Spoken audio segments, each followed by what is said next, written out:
Bonjour mes bien-aimés, j'espère que vous vous portez bien, que Dieu vous bénisse. Ce matin, nous abordons un thème capital. Le thème c'est la reconnaissance ou l'action de grâce. D'autres versions diront les remerciements. Vous savez, chaque royaume est régi par des règles, par des principes. Et l'un des principes forts, l'un des mots-clés du royaume des cieux, c'est la reconnaissance, les actions de grâce, les remerciements. Dans Matthieu 22, versets 37 à 39, Jésus disait, le plus grand commandement, c'est d'aimer Dieu de tout ton cœur, de toute ta force, de toutes tes pensées, de toute ton intelligence. Et il disait ensuite, il y a un autre commandement qui est semblable au premier. C'est tu aimeras ton prochain comme toi-même. Du coup, quand nous parlons de reconnaissance, ici, cette reconnaissance doit être adressée à Dieu, mais aussi à nos prochains. Soyons toujours reconnaissants à Dieu. Soyons toujours reconnaissants à nos prochains. La reconnaissance glorifie, honore et attire Dieu à nous. La reconnaissance glorifie, honore et attire Dieu à nous. Prenons Psaume 50, versets 14 à 15. Il est écrit, « Offre-moi plutôt ta reconnaissance, à moi ton Dieu, et tiens les promesses que tu m'as faites, à moi le Très-Haut. Et quand tu seras dans la détresse, appelle-moi, je te délivrerai, et tu célébreras ma gloire. » Donc c'est Dieu qui parlait. Dieu dit à l'homme, offre-moi ta reconnaissance. Et quand tu seras dans la détresse, appelle-moi, je te délivrerai. Donc il y a certains types de délivrance qui sont associés à la reconnaissance à Dieu. Descendons, allons vers le verset 23 de Psaume 50. Dieu dit encore, celui qui m'honore, c'est celui qui m'offre sa reconnaissance. Celui qui m'honore, c'est celui qui m'offre sa reconnaissance. Dans le livre de Luc 17, versets 15 à 18, c'est l'histoire des 10 lépreux qui ont imploré la guérison auprès de notre Seigneur Jésus-Christ. Et le Seigneur Jésus leur avait dit d'aller se faire examiner par les prêtres. La Bible dit que lorsqu'ils étaient en route pour aller chez les prêtres, il fut guéri. Et le verset 15 de Luc 17 dit, l'un d'entre eux, quand il vit qu'il était guéri, revint sur ses pas en louant Dieu à haute voix. Il se jeta aux pieds de Jésus, le visage contre terre et le remercia. Cet homme était un Samaritain. Jésus dit alors, tous les 10 ont été guéris, n'est-ce pas? Où sont les 9 autres? Personne n'a-t-il pensé à revenir pour remercier Dieu, sinon cet étranger? Ce passage nous enseigne vraiment sur la reconnaissance, nous enseigne ce que Dieu lui-même pense quand un homme lui est reconnaissant. Jésus les a guéris. Un seul est revenu pour dire Dieu merci. Et Jésus a dit, où sont les 9 autres? Donc je vous assure mes bien-aimés, le Seigneur Jésus nous attend. À chaque fois qu'il nous fait du bien, c'est vrai, il nous fait du bien par amour, mais il attend aussi de nous la reconnaissance. Et pour aller plus loin, cette reconnaissance que nous témoignons lorsque Dieu nous fait du bien ouvre la porte à d'autres bienfaits. Donc, soyons reconnaissants à Dieu pour tout, pour peu, pour beaucoup. Soyons reconnaissants à Dieu en tout temps. Il y a beaucoup de canaux, beaucoup de voies par lesquelles on peut être reconnaissant à Dieu ou par lesquelles on peut témoigner sa reconnaissance à Dieu.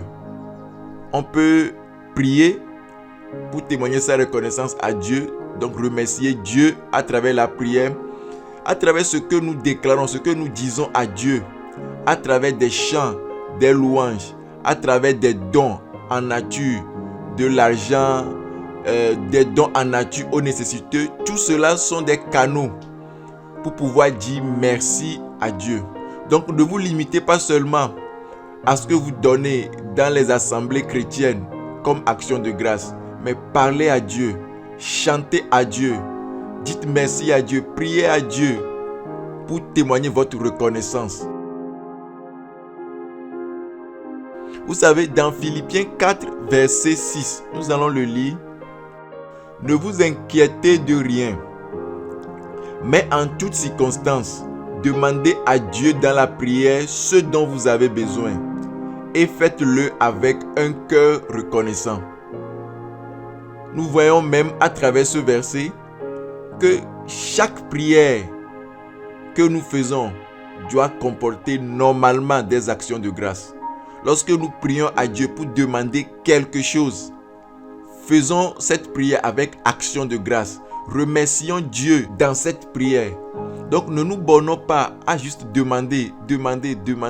Mais lorsque nous avons des besoins que nous exprimons à Dieu, prenons du temps pour remercier Dieu lorsque nous demandons. Remercions Dieu pour ce qu'il nous a déjà fait. Et remercions Dieu pour ce qu'il nous accordera, ce que nous sommes en train de lui demander, selon sa volonté.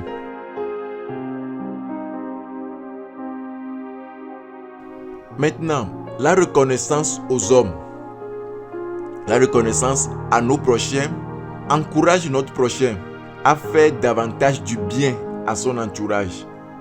Ce qui veut dire que notre ingratitude et notre manque de reconnaissance à notre prochain ferme la porte à d'autres personnes. Qui est notre prochain? Nos parents, nos familles, nos frères et sœurs biologiques, ce sont nos prochains. Témoignons toujours la reconnaissance à nos parents. Quels que soient les problèmes qu'il y a eu après entre les parents, je vous en supplie, témoignons toujours la reconnaissance à nos parents. Le simple fait même que nos parents nous ont conçus, qu'ils ont pris soin de nous lorsque nous étions enfants et nous ne sommes pas morts, quel que soit le problème qui arrive, après, nous n'avons pas le droit d'être ingrats envers nos parents. Notre prochain aussi, c'est nos patrons. Nos patrons, nos collègues d'école, nos collègues de boulot, nos professeurs d'école, nos patrons dans nos entreprises, dans nos boulots. Tous ceux qui nous ont appris à faire quelque chose, nous leur devons reconnaissance. Des fois, beaucoup de personnes arrivent dans des sociétés, dans des entreprises, ils travaillent, après un temps, et ils commencent à se plaindre du boulot, ils commencent à se plaindre de leur patron. Ce n'est pas une bonne attitude pour un fils du royaume des cieux. En passant, si tu as travaillé chez un patron et aujourd'hui tu es à ton propre compte et que ton entreprise est devenue plus grande que l'entreprise de ton patron, ne sois jamais ingrat envers ce patron. Montre-lui toujours de la reconnaissance, jamais de l'arrogance. Enfin, soyons reconnaissants à nos ennemis. Soyons toujours reconnaissants à nos ennemis. Parce que la plupart de nous avons grandi en sagesse, en amour, en maturité à cause de nos ennemis. Certains se sont rapprochés de Dieu à cause des attaques qu'ils ont reçues de leurs ennemis. Ne les maudissez jamais. Au contraire, comme Jésus-Christ, bénissez vos ennemis. Serviteur de Dieu, tu as servi Dieu sous un autre homme de Dieu et tu estimes avoir été manipulé, tu estimes avoir été utilisé, avoir été calomnié. Même si vous êtes séparés aujourd'hui, je t'en supplie, sois toujours reconnaissant à cet homme de Dieu. Sois toujours reconnaissant à Dieu pour ce que tu as appris auprès de cet homme de Dieu. Ne tuons plus les sorciers dans nos prières. Ne les tuons plus, ne demandons plus la mort de ceux qui exercent la sorcellerie envers nous. Demandons plutôt la protection de Dieu. Demandons plutôt que Dieu nous fasse grandir pour qu'aucune œuvre de la sorcellerie ne nous touche. Des fois, la sorcellerie nous touche. Pourquoi? Parce que Dieu l'a permis pour nous enseigner quelque chose. Des fois, c'est parce que nous-mêmes, nous avons un problème de sanctification ou de consécration qu'il faut régler. C'est pour cela que la sorcellerie peut nous toucher. Des fois, c'est un manque de sagesse ou bien de l'ignorance que nous avons en tant qu'enfants de Dieu. Le fait de ne pas connaître qui nous sommes en Jésus-Christ, vraiment, peut être une porte ouverte pour que la sorcellerie nous touche. Du coup, ne nous acharnons plus pour demander la mort des sorciers qui nous attaquent. Contentons-nous plutôt de connaître ce Dieu qui nous a rachetés par son sang. Contentons-nous de grandir en amour, de grandir en grâce, de grandir en obéissance et dans la sanctification. Vous verrez que la sorcellerie ne pourra plus rien contre vous. Donc, aimons les sorciers. Prions que Dieu nous protège de leurs attaques, mais ne les tuons plus dans nos prières. Soyons reconnaissants à Dieu pour nos ennemis et que le Seigneur vous bénisse. L'ingratitude et l'oubli des bienfaits de Dieu entraînent la colère de Dieu et éloignent Dieu de nous. Quelqu'un qui est ingrat et qui oublie les bienfaits de Dieu pousse Dieu à s'éloigner de lui. Lisons Psaume 106, versets 21 à 23.